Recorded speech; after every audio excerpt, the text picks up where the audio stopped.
JMS 주일 말씀 부활의 기쁨. 마태복음 28장 1절에서 9절.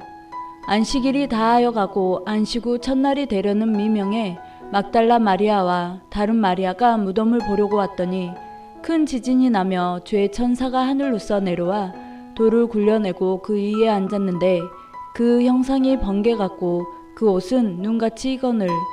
수지가던 자들이 저를 무서워하여 떨며 죽은 사람과 같이 되었더라. 천사가 여자들에게 일러 가로되 너희는 무서워 말라. 십자가에 못 박히신 예수를 너희가 찾는 줄을 내가 아노라. 그가 여기 계시지 않고 그의 말씀하시던 대로 살아나셨느니라. 와서 그의 누우셨던 곳을 보라. 또 빨리 가서 그의 제자들에게 이르되 그가 죽은 자 가운데서 살아나셨고 너희보다 먼저 갈릴리로 가시나니 거기서 너희가 배우리라 하라. 보라, 내가 너희에게 일렀느니라 하거늘. 그 여자들이 무서움과 큰 기쁨으로 무덤을 빨리 떠나 제자들에게 알게 하려고 다름질할세. 예수께서 저희를 만나 가라사대 평안하뇨 하시거늘 여자들이 나아가 그 발을 붙잡고 경배하니. 요한계시록 2장 10절. 내가 장차 받을 고난을 두려워 말라. 볼지어다 마귀가 장차 너희 가운데서 몇 사람을 옥에 던져 시험을 받게 하리니 너희가 10일 동안 환난을 받으리라. 내가 죽도록 충성하라. 그리하면 내가 생명의 면류관을 내게 주리라. 태어나는 것이 크고 기쁜 일이고 죽음, 환난, 어려움을 피하는 것이 크고 기쁜 일입니다. 그리고 죽임을 당했다 다시 살아난 것이 귀하고 큽니다. 종교적으로는 영원한 삶이 좌우되는 것이 부활입니다. 하나님께서 예수님을 보내셨습니다. 신은 성장이 없지만 사람은 성장을 해야 합니다. 예수님이 성장하며 하나님께서 지혜를 더함으로 지혜롭게 성장했습니다. 그렇게 성장하신 기간이 30년입니다. 구원자로서 성장하는 기간에 정신과 행한 일이 다릅니다. 예수님은 하나님의 몸이 되어 30살부터 시작했습니다. 예수님은 사망권의 사람에게 생명의 말씀을 전해 부활하게 했습니다. 구약에서 신약으로 시대의 부활, 더 좋은 삶으로 변화되는 생활의 부활을 하게 했습니다. 구약에서 기다렸던 희망이 예수님 오셔서 이루어지고 기쁨의 세계, 하나님 사랑의 세계, 자녀권 역사, 메시아의 엄청난 구원이 이루어지고 있었습니다. 성자가 예수님의 몸을 쓰고 행하셨죠. 믿고 따른 자는 예수님같이 자녀권이 되어 종에서 벗어났습니다. 머슴살이 종과 종교적인 종은 어떻게 다를까요? 종교적인 종은 영적, 혼적으로 벗어날 수 없고 영적인 고통을 같이 받으니 큰 고통입니다. 자유를 받은 부활 역사는 기뻐하고 좋아할 수밖에 없겠죠? 사도 바울은 구약에 종살이를 했었기에 종끝과 고통에서 벗어나 신약에 왔으니 너무나 기뻐 뛰었습니다. 예수님의 말씀을 듣고 신약 자녀급으로 부활된 자들은 구약의 율법 제도와 조상들로부터 내려온 각종 율례와 까다로운 법칙과 행사의 굴레에서 벗어났답니다. 그중 제사법으로 양 비둘기를 아주 깨끗한 것만 골라 매일 사와야 했죠. 우리는 몸만 와서 감사 헌금하면 끝납니다. 안식일법으로 안식일에는 오리도 못 가게 했어요. 우리는 자유롭게 다니잖아요. 그리고 무서운 할례법. 구약에 속한 행사와 옷차림과 음식을 제한한 것 등이 있는데요. 음식도 비늘 달린 것, 돼지고기 못 먹게 하고 옷차림까지 다 받아 끌리는 것을 입어야 하고, 지금 그렇게 다니라고 하면 답답해서 못할 것 같죠? 이 시대같이 치마를 입고 다니는 사람이 한 명도 없었습니다.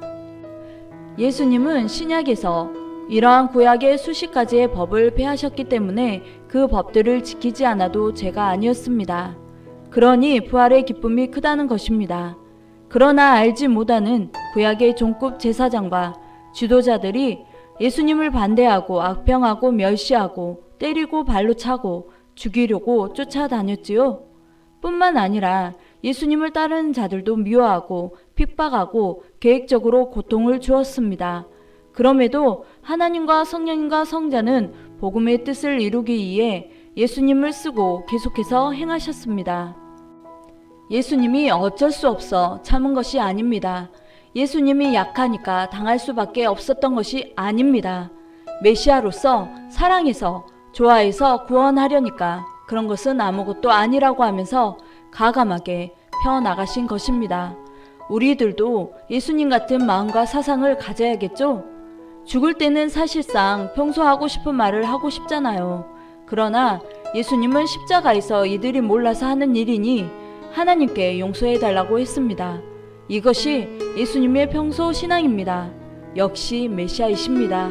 그것이 하나님의 생각이었습니다. 예수님도 같은 마음을 가지고 이들을 용서해달라고 했습니다.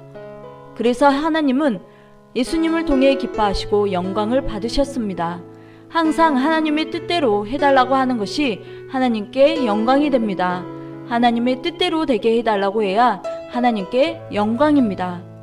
극적인 종교인들, 무서운 율법에 있는 자들이 악한 대로 언론과 무지한 자들 동원해서 예수님을 법적으로 최고 악을 행한 죄인으로 판정했습니다. 최고의 형틀인 십자가를 지게 해서 죽였습니다.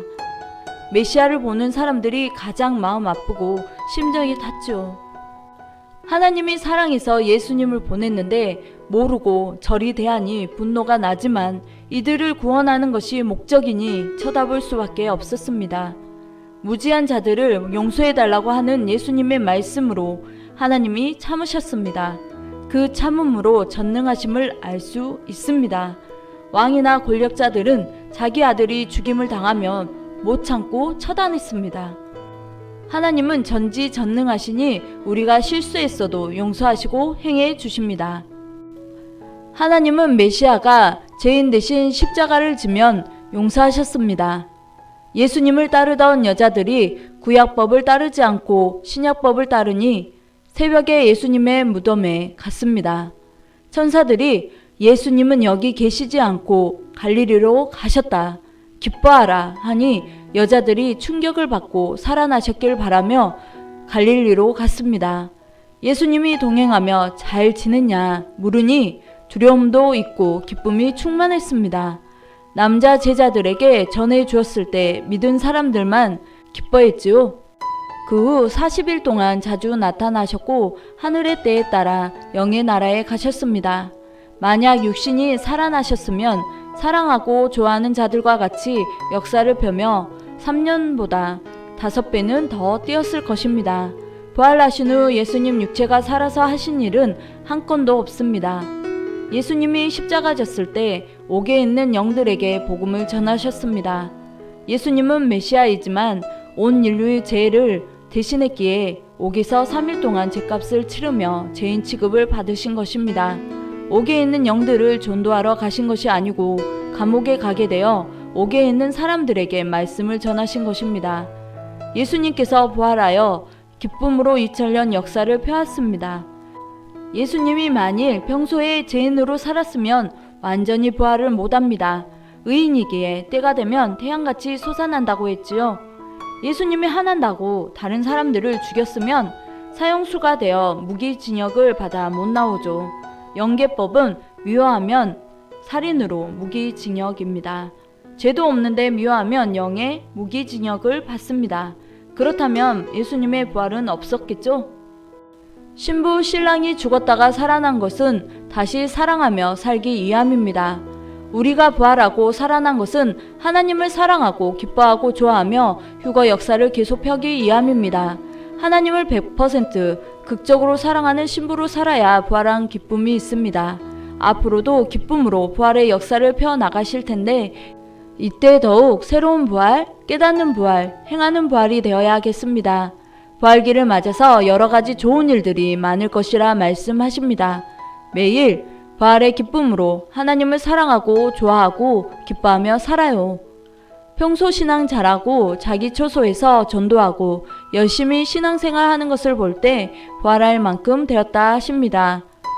세계 전체가 부활의 역사를 이루고 하나님을 더욱 사랑하며 기쁨과 이상의 삶을 살길 바라시는 하나님이십니다. 부지런히 뛰고 달리고 육신도 건강하게 해야겠죠. 영도 육도 민족도 세계도 깨닫고 하나님과 자기 행위를 깨닫게 기도해야 됩니다. 하나님께서 신부의 삶을 살라고 부활시켜 주셨으니 항상 뜨거운 사랑, 뜨거운 진리가 차고 넘치게 해야겠습니다. 오늘의 미션, 부활의 의미를 더욱 알고 부활한 삶 살기. 의로 부활되니 의를 열심히 행하며 부활되었으니 서로 다투지 말고 사랑하며 부활의 역사를 기쁨으로 해나가길 바라며 즐거운 시간 되세요.